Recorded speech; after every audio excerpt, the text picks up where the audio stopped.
Everything's about to change, and not in a good way. Fatima's secret is finally coming to light, but what should be a moment of joy quickly becomes a ticking time bomb. Meanwhile, Karen, still broken, still bleeding inside, is unraveling at the seams. Her silence isn't strength anymore. It's a warning. Episode 4 isn't just another chapter in Sistas, it's the emotional explosion fans have been dreading. This isn't just drama anymore. This is personal. Let's break it down. Fatima's been holding on to something for too long, and now the truth has claws. Her pregnancy, kept quiet to protect, to delay, maybe even to control, is no longer a secret. The trailer doesn't shout it out, but you can feel it in the tension, in the way she avoids Zach's eyes, in the way her friends start to shift around her. This isn't just a secret coming out. It's a shift in the dynamic of the entire sisterhood. Because once the truth drops, nothing will be the same again. Not the conversations, not the loyalties, not the way these women look at each other. And right at the center of it all, Karen. What started as pain has twisted into silence.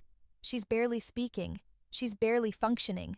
The loss of Zach's baby has pushed her into a private kind of hell, and while the others move forward, however messily, Karen is frozen, still sitting in that nursery, still not touching the child Aaron tries to bond with, still haunted by what could have been.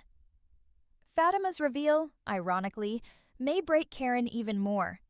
Because while Karen grieves a child she never got to raise, Fatima's about to bring a new life into the world, and with Zach no less.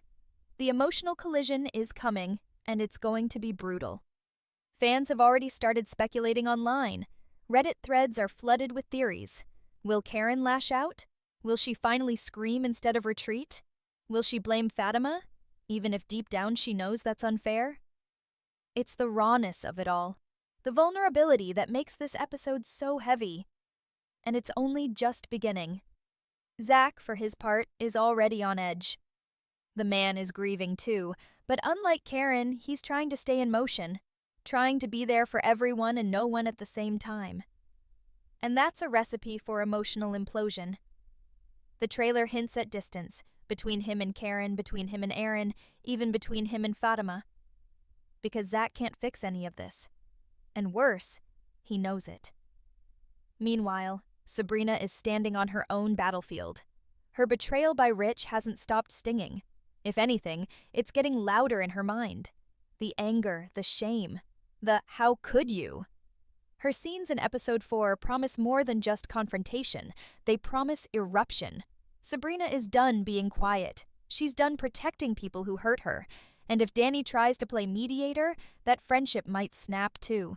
Because in Sistas, grief doesn't just come with tears. It comes with choices. Who to trust, who to fight, who to walk away from. As episode 4 unfolds, Danny is also reaching a turning point. After exhausting herself emotionally last episode, she's faced with the question fans have been asking for weeks. Will she go back to Tony, or finally shut that chapter for good? Early clues point toward growth. Danny is starting to realize she can't save everyone. Not Zach, not Karen, not Sabrina. Maybe not even herself unless she lets go of the weight that's dragging her down. And in the middle of it all is Andy, calm on the surface but carrying storms beneath. Hudson is still a threat, Robin is still a ghost in her heart, and her law career is pulling her in directions no one sees coming.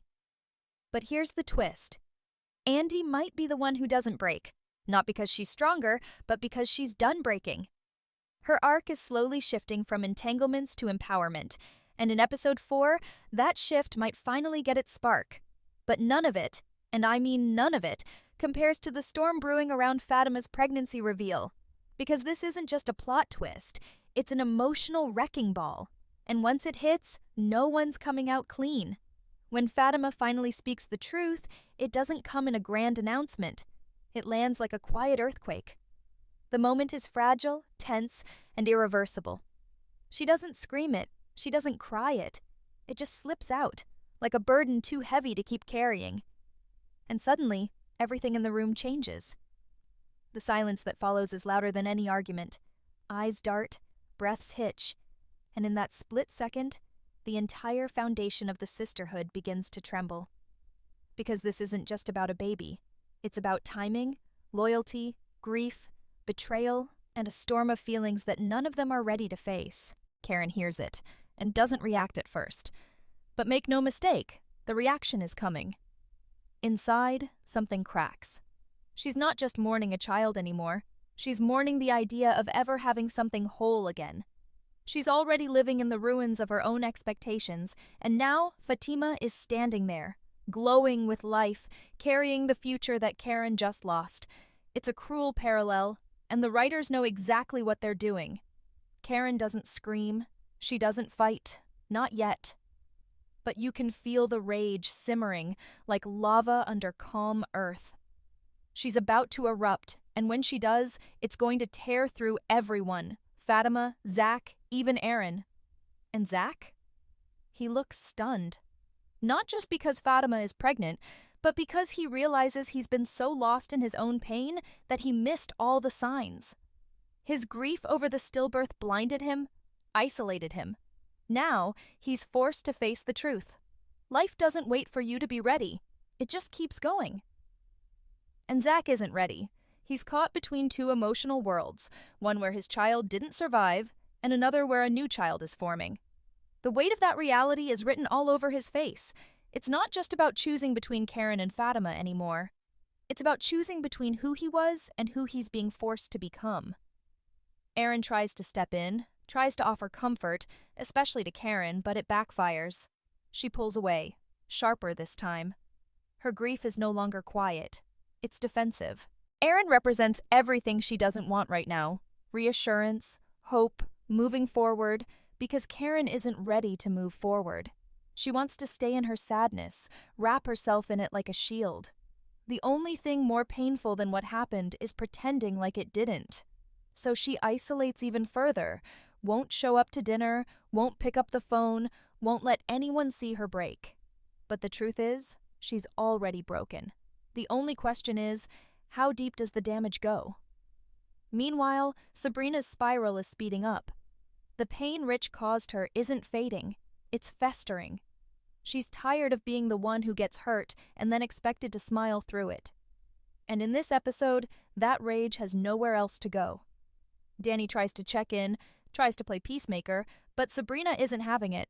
In fact, her frustration with Rich starts bleeding into her friendship with Danny. Passive-aggressive comments, cutting sarcasm, the kind of emotional misfires that destroy friendships in slow motion. This isn't just Sabrina lashing out, it's her drawing lines, deciding who gets access to her heart from now on. The betrayal taught her something. Not everyone deserves a second chance. And she's not giving one to Rich, not this time. Danny, meanwhile, is watching her friends unravel and realizing she's next if she doesn't get it together. She's been ignoring her own needs for too long, playing therapist to everyone while her own heart stays bruised. The Tony situation? It's unresolved, hanging over her like a storm cloud. But in episode 4, there's a shift. She starts asking herself the real questions. Why is she always drawn to broken people? Why does she keep repeating cycles? There's no answer yet, but the fact that she's asking shows growth. The Danny from a few seasons ago would have gone running back. But this Danny? She's learning, and fans are here for it. Then there's Andy, the one character who seems to have it all together, on the outside. Behind closed doors, though, she's stretched thin. Her legal troubles are escalating, and Hudson isn't backing down. The tension is creeping into her every move, even the way she talks to her friends. She wants to help them, but her plate is full. Her scenes hint at something bigger on the horizon, a choice between saving herself and continuing to carry everyone else's burdens. Robin's name may pop back up, and if it does, it'll force Andy to confront what she's been avoiding all along. Maybe it's time to stop trying to fix everything and start choosing herself. And through all of this, Fatima remains in the eye of the storm. Her pregnancy may be the spark, but she's also carrying the weight of expectation. Now that the secret's out, everyone is watching. How she moves, how she speaks, how she handles Karen's reaction. Fatima has always been the strong one, the grounded one. But pregnancy is more than a plot twist. It's emotional, physical, and deeply personal. And this time, she might not be able to hold it all together. Episode 4 may finally show her unravel, and that vulnerability will hit hard. Because when the strongest one cracks, everyone else starts falling too. This isn't just drama for the sake of entertainment. This is a raw, emotional unraveling of everything these characters thought they knew. Friendships will shift, loyalties will be tested, and for the first time in a long time, no one knows who they can count on, not even themselves. As the fallout of Fatima's pregnancy continues to ripple through the group, one thing becomes painfully clear. Nothing will ever go back to the way it was. The sisterhood, the unshakable bond that once held these women together, is showing signs of real, permanent fracture. Not just because of the baby, not just because of the grief, but because every woman is reaching a point where their pain is beginning to isolate them from each other. In Sistas, friendship has always been the safe space, the grounding force, the emotional home. But now, that home is crumbling. Karen's detachment deepens by the day. She doesn't just pull away, she disappears. From group conversations, from Fatima, from Zach. Even Erin, who keeps trying to be the soft place for her to land, is being shut out. It's like she's building a wall higher and higher each time someone reaches for her. And what's worse, she doesn't want to climb back down. Her silence has become her sanctuary, and anyone who tries to breach it is treated like a threat. Erin, sensing the disconnect, tries again. But this time, Karen doesn't just withdraw, she snaps. And it's not gentle. It's raw, brutal, and unfiltered. The kind of words that can't be unsaid. Her grief has taken on a new form. Anger. Not at the world, not even just at Zach, but at everyone who dares to move forward without her, because to Karen, moving on feels like betrayal, and that resentment begins to fester. She's not just hurting, she's beginning to resent anyone who isn't. Fatima, with her pregnancy, Zach trying to rebuild, Erin offering hope. It all feels like salt in her open wounds, and this resentment becomes dangerous, because once Karen sees herself as the outsider, it's only a matter of time before she starts pushing everyone away for good. Fatima, on the other hand, is trying to keep the peace, but the cracks are beginning to show. The weight of the secret she kept, combined with the emotional instability now surrounding her, is too much. She tries to extend empathy to Karen, but Karen isn't in a place to receive it. And Zach? He's emotionally unavailable, torn between his own loss and the guilt of moving forward with Fatima. There's no celebration in this pregnancy right now. Only anxiety. Only doubt. And Fatima can feel it. She may not say it aloud, but she sees how people look at her now. Like her joy is someone else's heartbreak, like she doesn't have the right to be happy. And that guilt is growing inside her, right alongside the life she's carrying. Zach becomes the most emotionally unstable version of himself, not angry, not cruel, just lost. He's stuck in a tug-of-war between two realities, Karen's grief and Fatima's future. He wants to be present for Fatima, to rise to the occasion, to finally be the man he's tried so hard to become. But the past keeps dragging him back. Every glance from Karen, every conversation with Erin, every reminder of the child he never got to meet, it all weighs on him. And in episode 4, we see it start to change him. He becomes less available, less engaged, more withdrawn. He starts avoiding conversations, skipping plans, leaving texts unanswered.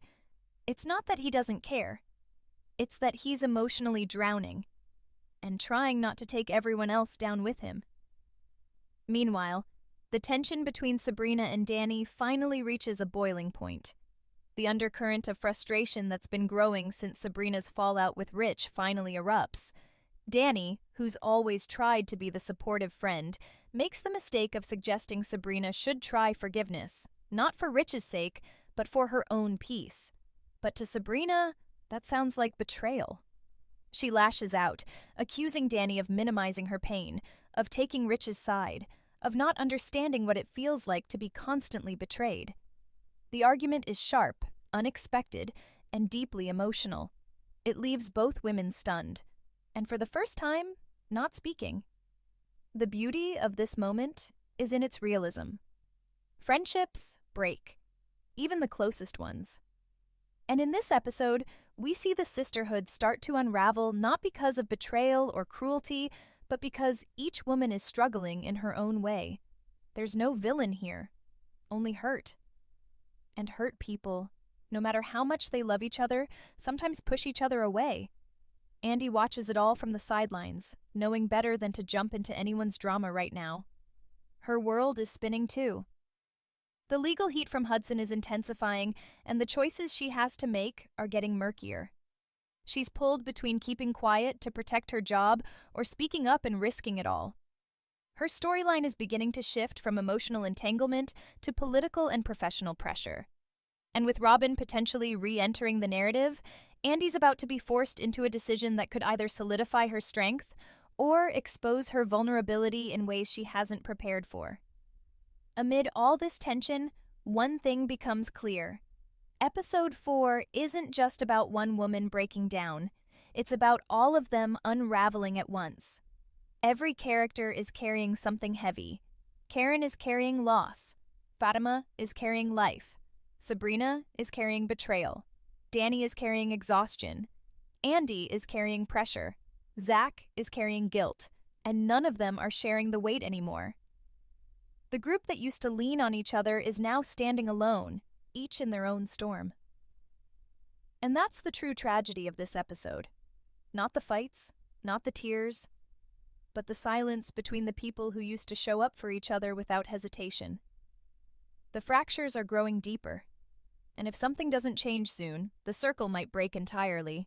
Karen, who was once the emotional backbone of the group, has now become its emotional ghost. She's physically present in scenes but spiritually absent. Her grief is now a wall, a thick, impenetrable one that no one seems able to scale. Even Aaron, whose patience is borderline saintly, starts to fray at the edges. He walks on eggshells, hoping his kindness will eventually break through her bitterness. But Karen no longer recognizes kindness.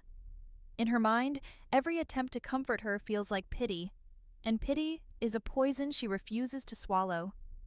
There's a heartbreaking moment where she's alone in the nursery, clutching a onesie, and the camera lingers. Not for drama, but because that silence is the story. She can't cry anymore. She's past tears. She's in a place beyond grief, somewhere cold, empty, and familiar. Fatima begins to question if she did the right thing by staying silent for so long. Her intention was never to hurt anyone, but now, her pregnancy feels like a wedge between her and everything she's built, especially with Karen. The trailer hints at a moment where Fatima and Karen share the same space, but refuse to acknowledge each other's presence. That tension, it's unbearable, because what do you say to the woman who just lost her child? When you're carrying the baby of the man she loved, even if there's no blame, the pain is undeniable. And it's that unspoken truth, I have what you lost, that tears at Fatima. She doesn't want to be the villain in someone else's tragedy, but she's quickly realizing that in Karen's eyes, she already is. And Zach?